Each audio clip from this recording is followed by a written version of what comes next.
दत्तमाला मंत्र सिद्ध ना होने के पीछे मुख्य 4 कारण हैं जो आज आपको इस वीडियो के माध्यम से हम बताना चाहेंगे। सबसे पहला कारण जिसकी वजह से साधक एक गलती करते हैं और उनको दत्तमाला मंत्र सिद्ध नहीं होता, वो पहला कारण और पहली गलती ये है कि साधक दत्तमाला मंत्र में योग्य माला का इस्तेमाल नहीं करते। हर देवता की साधना करने की अलग पद्धति है, हर देवता की माला भी अलग है। मंत्र में जो भी विधान होता है उस मंत्र के विधान में आपको कौन सी माला इस्तेमाल करनी है, किस माला की सिद्धि करनी है और उस माला के ऊपर किस तरीके से संस्कार करने हैं, ये स्पष्ट रूप से दिया होता है। तो बहुत सारे साधक ये नहीं जानते कि दत्तमाला मंत्र में कौन सी माला का इस्तेमाल करना है। इसी की वजह से ये पहली गलती है जिसकी वजह से साधकों का दत्तमाला मंत्र सिद्ध नहीं होता।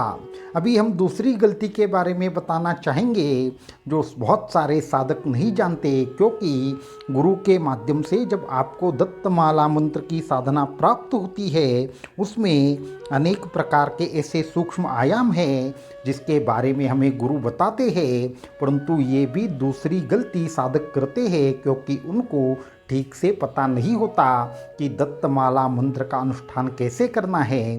तो दत्तमाला मंत्र की जो साधना सिद्धि है वो आपको साधना शुरू करने से पहले दत्तमाला मंत्र का उत्कीलन विधि आपको ज्ञात होना चाहिए। हर किसी मंत्र की उत्कीलन विधि होती है, उस उत्कीलन विधि को किए बिना कोई भी मंत्र अनुष्ठान करना योग्य नहीं होता।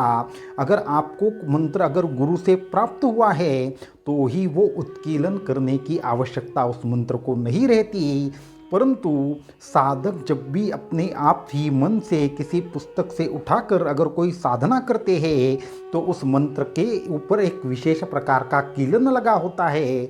उस कीलन को नष्ट किए बिना साधना सिद्धि होना दत्तमाला मंत्र की मुमकिन नहीं है। इसी की वजह से साधकों की साधना सिद्धि नहीं होती। ये दूसरी महत्वपूर्ण बात है, उत्कीलन विधि के ज्ञान का अभाव। तीसरी एक महत्वपूर्ण रहस्य की बात है जो हम आज आपको बताने जा रहे हैं। अगर ये आप नहीं समझेंगे तो भी आपका दत्तमाला मंत्र सिद्ध नहीं होगा। तो ये कौन सी गलती है?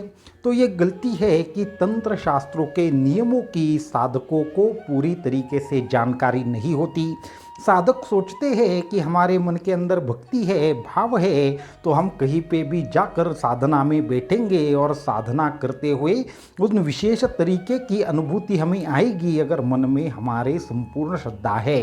परंतु ये जो संपूर्ण उपासना पद्धति है उन उपासना पद्धतियों के अपने अपने नियम हैं। जैसे कि हर मंत्र की जैसे माला स्पष्ट रूप से तंत्र शास्त्रों ने दी है, उसी प्रकार से जो भी आप दत्तमाला मंत्र है या फिर अन्य तांत्रिक मंत्र है उसके आसनों के रचना के बारे में भी उन मंत्रों के विधान में बताया गया है। परंतु जो पुस्तक जो ग्रंथ आप पढ़ते हैं वो उस तरीके से लिखे नहीं होते जहाँ पे ये सारी बातें दी जाती है। इसलिए दत्तमाला मंत्र की भी अपनी अपनी आसन रचना है। उसमें से कौन सा आसन चाहिए, कौन से वस्त्र से बना हुआ आसन चाहिए, कौन से रंग से बना हुआ आसन चाहिए, ये सभी प्रकार की बातों के जानकारी के अभाव से ही साधकों की दत्तमाला मंत्र साधना सिद्ध नहीं होती। उनके अनुष्ठान अपने आप ही विफल होते हैं क्योंकि इन नियमों के जानकारी के बिना वो साधना करते हैं। और अभी सबसे महत्वपूर्ण चौथी बात हम करना चाहेंगे जिसके कारण साधकों ने किया हुआ अनुष्ठान उनको एक तरीके से अधूरा ही रह जाता है। बहुत बार ऐसे होता है कि आप कोई अनुष्ठान शुरू करते हैं परंतु वो समाप्त होने से पहले कुछ न कुछ मुश्किल आती है और आपका जो भी अनुष्ठान है वो खंडित हो जाता है।